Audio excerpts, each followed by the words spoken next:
Good morning, everyone. I hope you're doing well. A reminder, please subscribe to this channel. I think we had 333, like 3,333, it was some kind of like 3333 number, and like 2 subscriptions. So I'm going to encourage you to subscribe, please, because once we get to a certain threshold, then we can start to monetize and have uh, sponsors.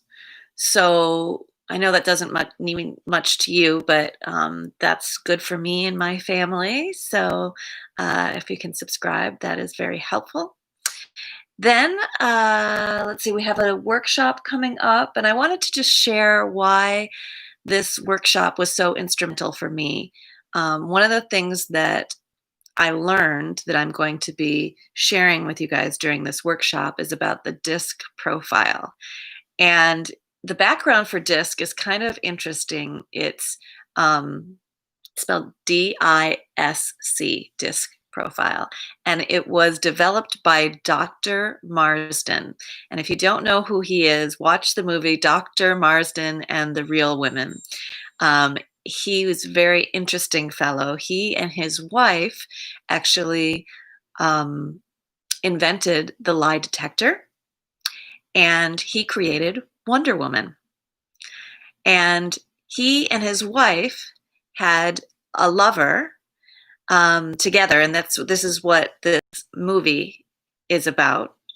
And they developed this. It's not really a personality system. It's a communication system, realizing the different ways that different people communicate. And so I'm considered an I, which means I communicate in an I language, right? But a D might not be able to hear me, or an S or a C. So I need to communicate to a D in a D language, and I need to communicate to an S in an S language and a C in a C language. So it's about finding out your own communication style and then learning others' styles so that you can communicate with them in the most effective way. So that is all part of the Presence workshop. And you'll also learn how to present authentically and professionally. So let's get on to the meditation. Let's see. Let's start with courage to change.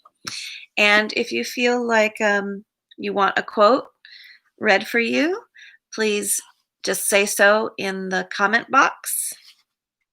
Today is September 16th. In the face of seeming impossible problems, it is easy to believe that our most negative thoughts reflect the truth. They plead the worst case scenario in a very convincing way, until it almost seems frivolous to consider a positive outcome. Yet the loudest voice is not necessarily the truest. No matter how intent a feeling may be, it is just a feeling, not a prophecy. I'll go into more of that later. We don't know, we don't get to know today what will happen tomorrow. Counting on any particular outcome can lead to disappointment.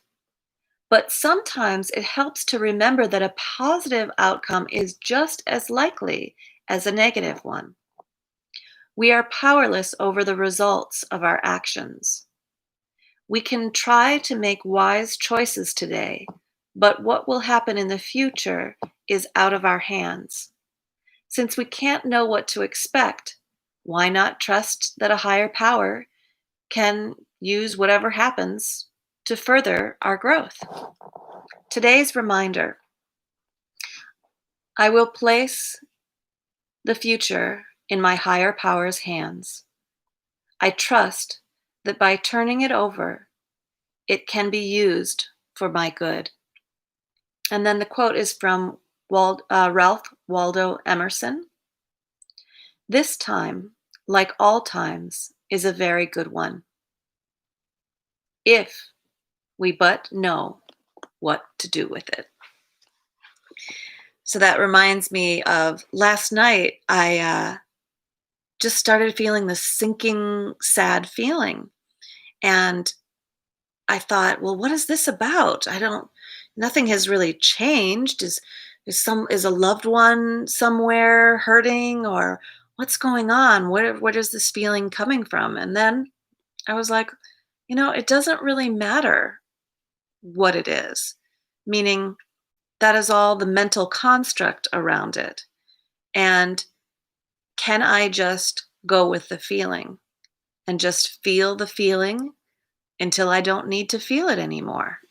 So we'll maybe do some meditation on that. All right, September 16th from Resonate with Stillness. The Dharma of the wind is to blow. The Dharma of fire is to burn.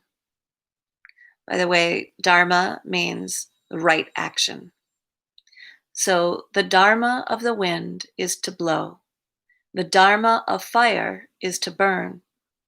Ever since the beginning of creation, nature has followed its own Dharma, anchored firmly in the will of God. Obedience to the will of God reveals your own Dharma. If you're ever feeling confused about your Dharma, sit and watch a river. Let its steady flowing be a message. Or go to a mountain and meditate. Let its endurance, the great starkness of its peaks, inspire you. In this way, you can meditate on the workings of nature in order to learn obedience and to receive teachings on Dharma. And that is from Guru Mai. So true. Nature is a great teacher of our Dharma. This is from Dancingstar.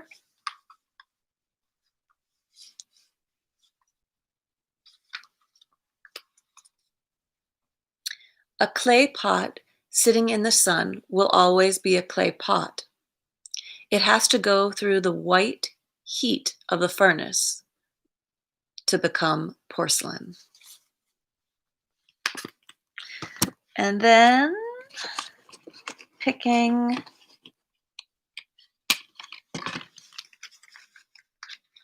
a card for anyone who's watching now and anyone who will watch in the future.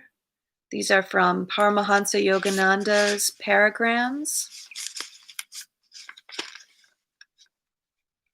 I hope that the Self-Realization Fellowship is doing well out there with the fires and everything. I hope that it is blessed and remains protected.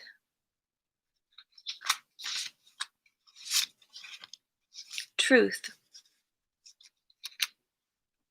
There is no particular section of the world nor any special group of people that may claim truth as an exclusive heritage. It is the rightful possession of every person and constitutes the equality of all souls before God. If you do not make an effort to know the truth, to perceive it beneath the veils that hide it. Hold on one second here. Brent, will you mute yourself? Are you able to do that? Okay. If you do not make an effort to know the truth, to perceive it beyond the veils that hide it, you will not discover your own real nature and therefore remain in the mercy of outside circumstances. In meditation, behold the star of divine wisdom, that its rays disclose the truth ever within yourself. If therefore thine eye be single, thy whole body shall be full of light. Truth is mighty and shall prevail. All right. So let us go within.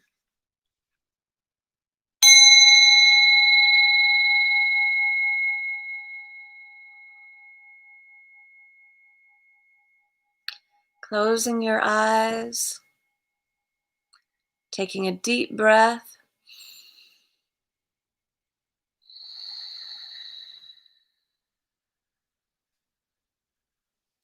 and just becoming present to the here and now, listening to the sounds in your room, the sounds outside. Can you hear any sounds of nature?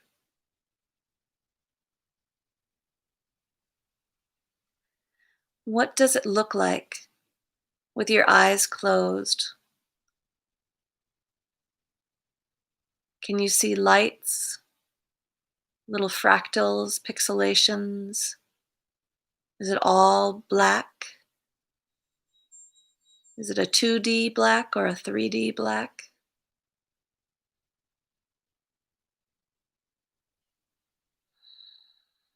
And then see if you can smell anything. Can you taste anything?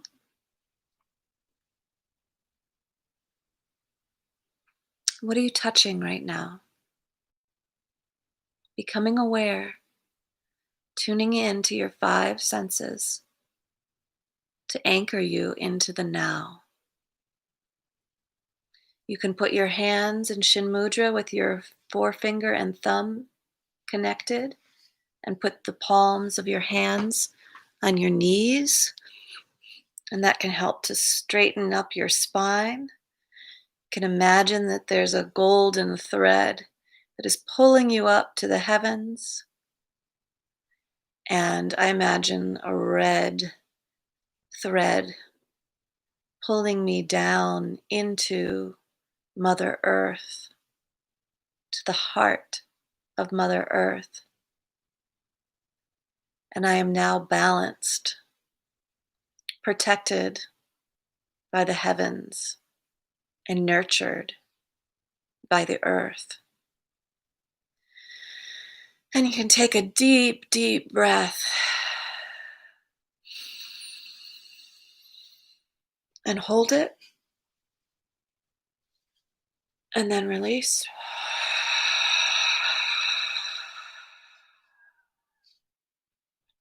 Another deep breath.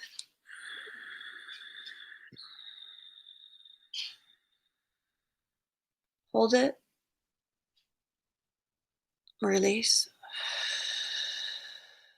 And one more.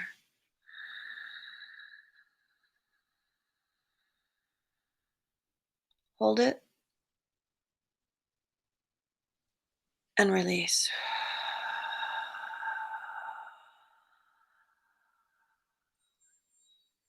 And just by breathing a little bit differently, we activate the body. The body is now paying attention. What is going on in the present moment? Wait, this body's breath has changed. What's going on? Our involuntary breath became voluntary as we are consciously breathing. Breathing in life, breathing out life. Breathing in this present moment. Letting go of that moment. And now being in this moment.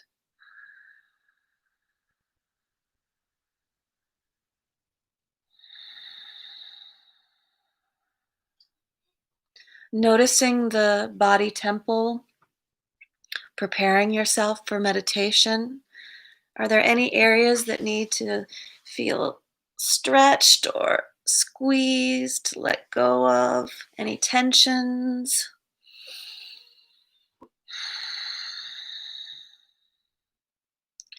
And then we're going to go into our feeling body. You can put your hand on your heart and your hand on your belly,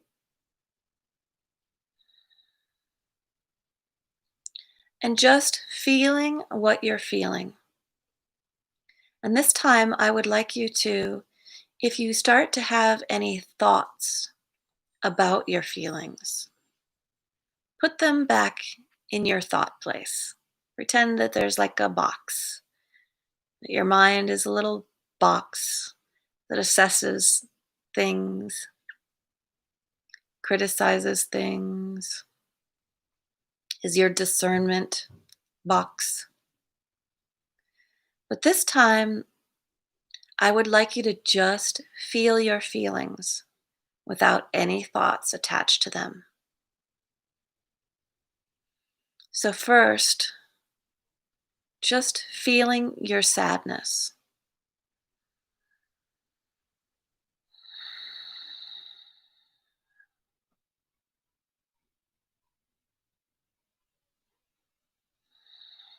And again, if any thoughts come up about the sadness, like, oh, you shouldn't feel sadness, or uh, why are you so sad, or that kind of thing, just put them in the little box. And just, you're not going to feel sadness forever, just a short time, just feeling into the sadness.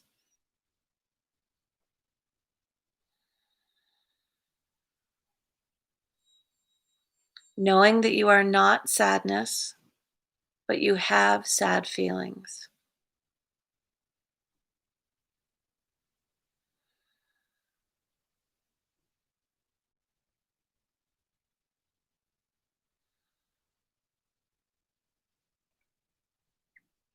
Then moving into anger, feeling your angry feelings.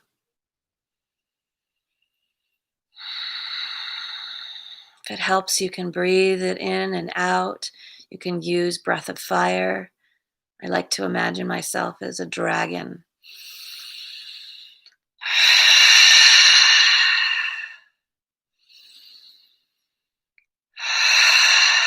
I'm feeling my anger and letting it go.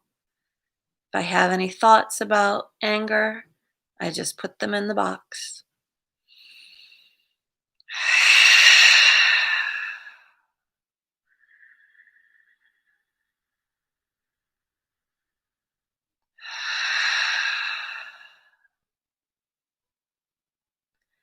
And now a feeling of desire,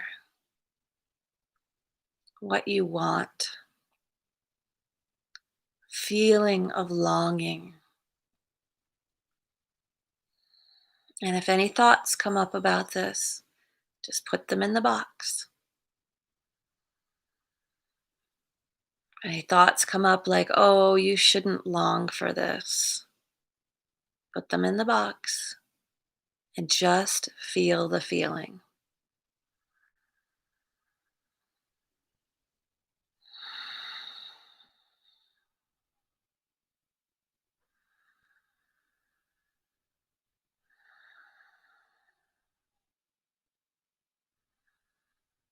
And I notice that some sadness comes up as I long for something. The mind says, but you don't have that yet, putting you in the box. But then I'm feeling some sadness, and that's okay. Noticing what it is that you are longing for and just feeling it, feeling that longing.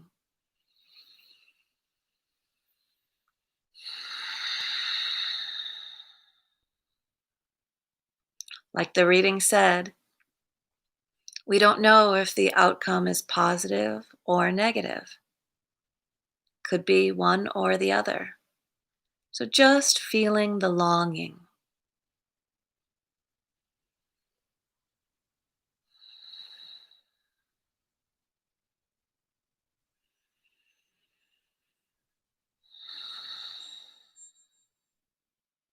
And then imagining that the outcome is positive from that longing. And putting yourself in a place of gratitude. So even if you don't have this thing, just imagine how it would feel to feel grateful for having it.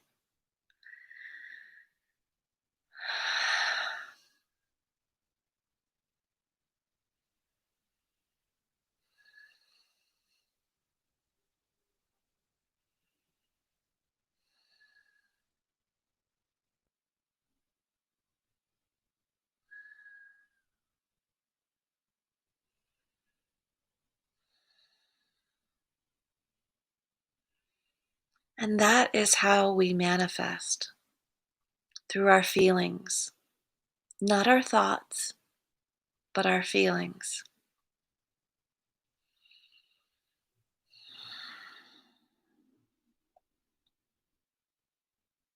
The universe hears our feelings.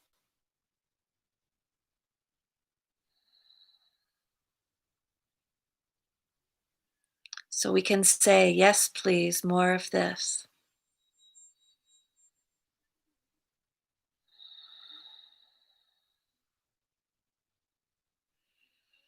Making a prayer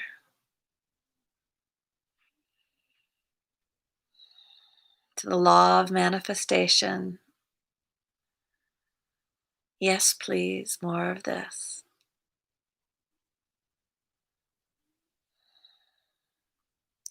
And then becoming grateful to what is, what it is that you are experiencing right now. For what you appreciate appreciates. Feeling that.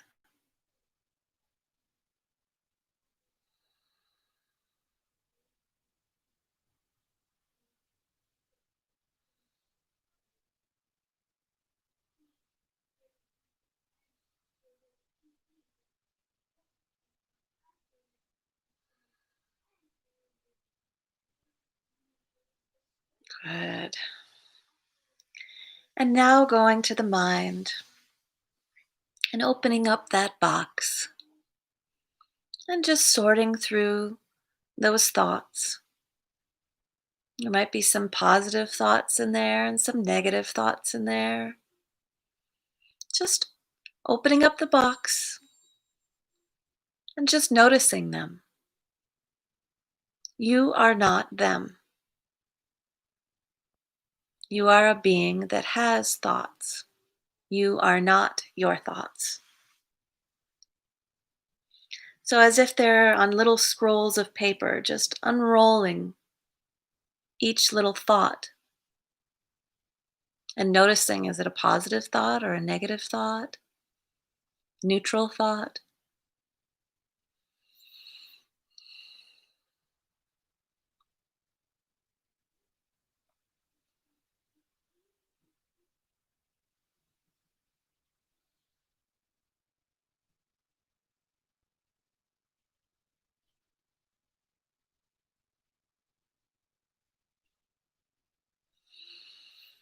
And then remembering that they are just thoughts, and put them back in the box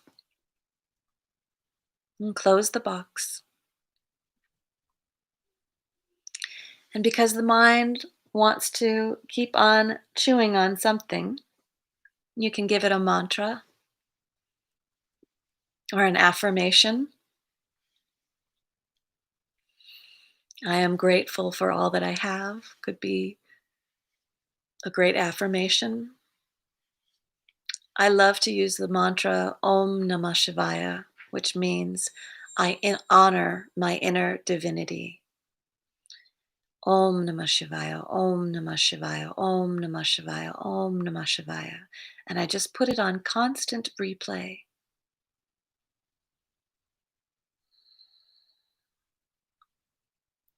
And now noticing that my spirit, my consciousness, has been consciously aware of my body, my physical sensations, my emotional body, my emotions, and my mental body, my thoughts, ideas, All of this has been witnessed by my spirit, by my conscious awareness.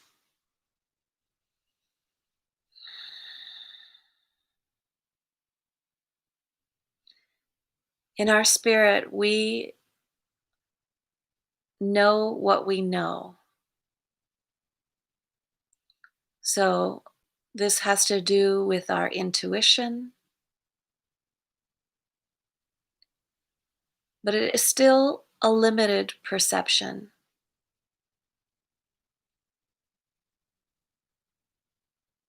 It is still within the boundaries of what we know. Our intuition is that aspect of us that knows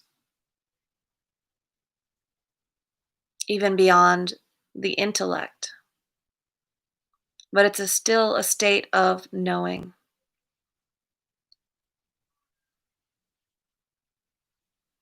So we're going to move deeper into our soul.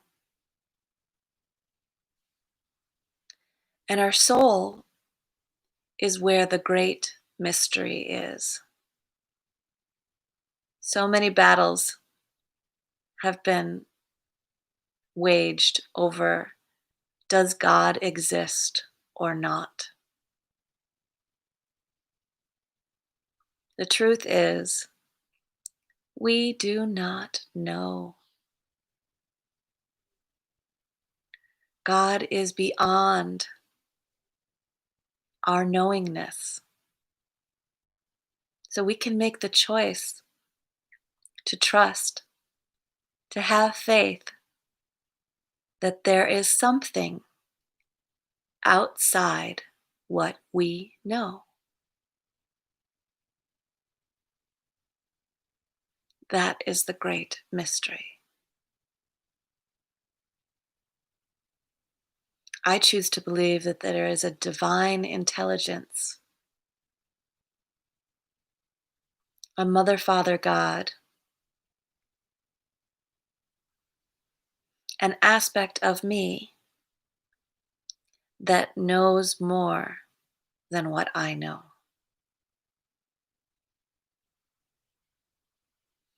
Perhaps the subconscious mind knows it.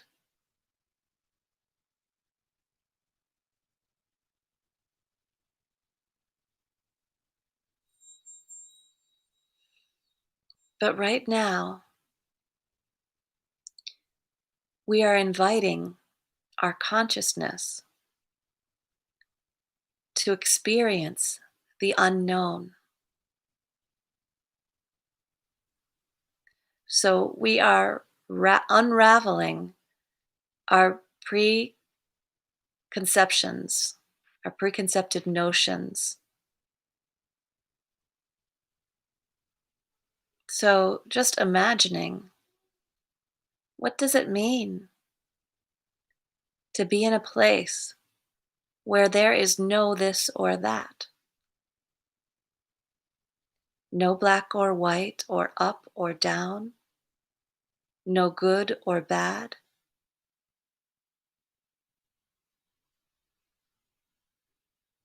Here we are all one, the grand we. Here there is only wholeness without separation.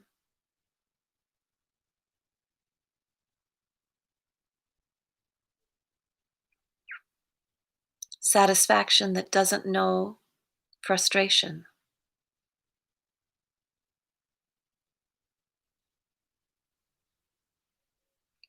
Here we are one with the great mystery.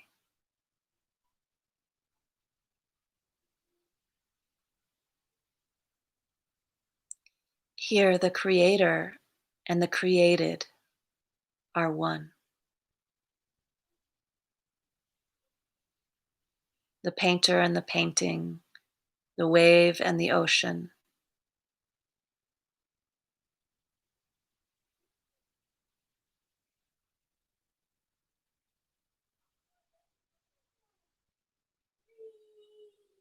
This is our life source. This is who we were before we were born and will be after we die.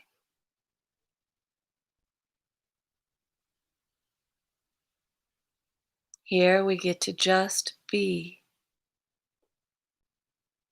with our inner being, our soul that is connected to the collective soul of all.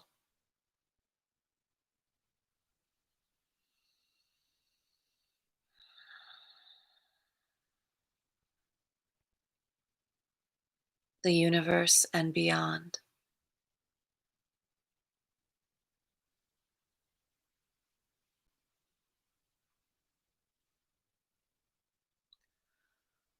Om.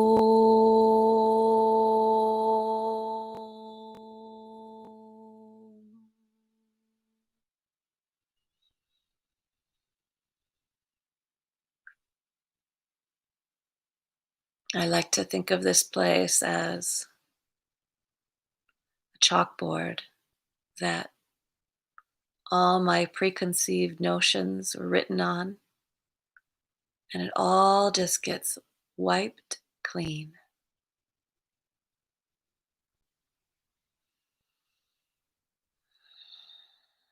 And I get to visit the void of everything and nothing, the Zen place, the neutral zone. Om.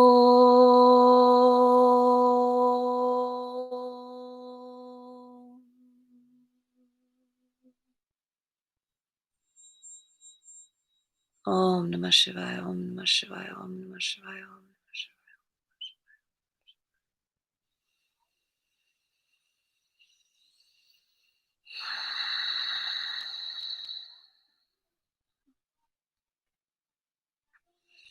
And then coming back into our conscious mind,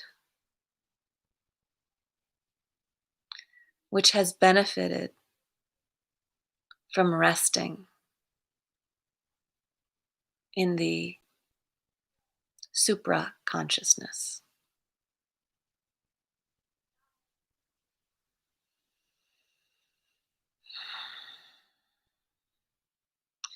And becoming intentional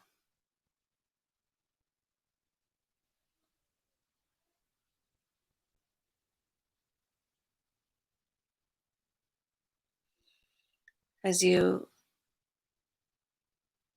connect with your mental body. Choose an intention for the day. I intend to.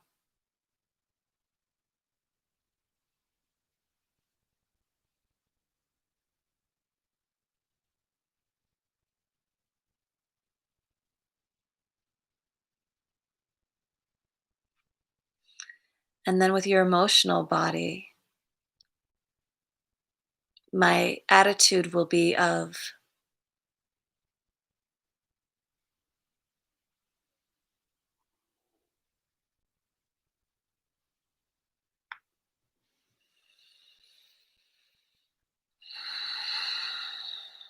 and then with your physical body, one action I will take toward my intention today is,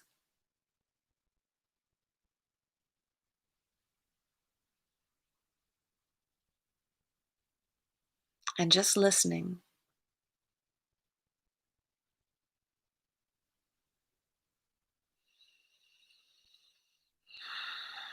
You now have soul infused mental, emotional, and physical bodies.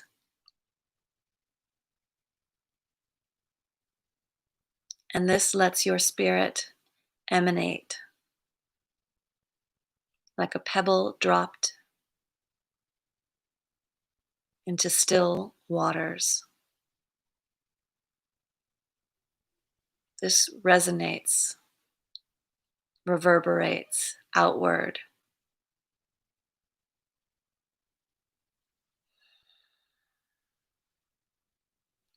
so that all who come into contact with you will feel this feeling.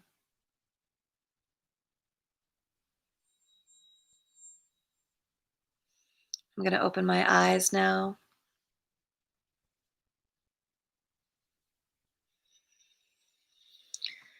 and just send out some love.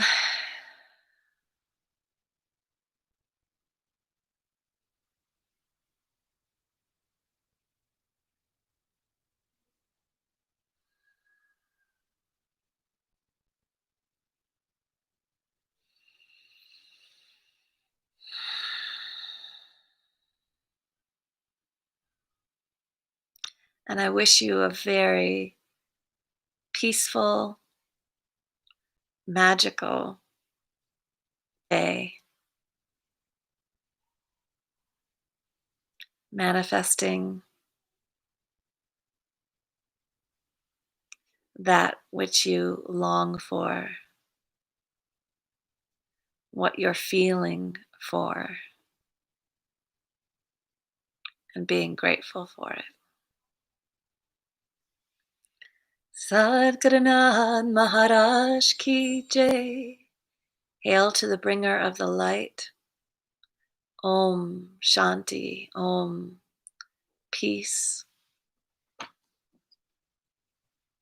May you have a brilliant day.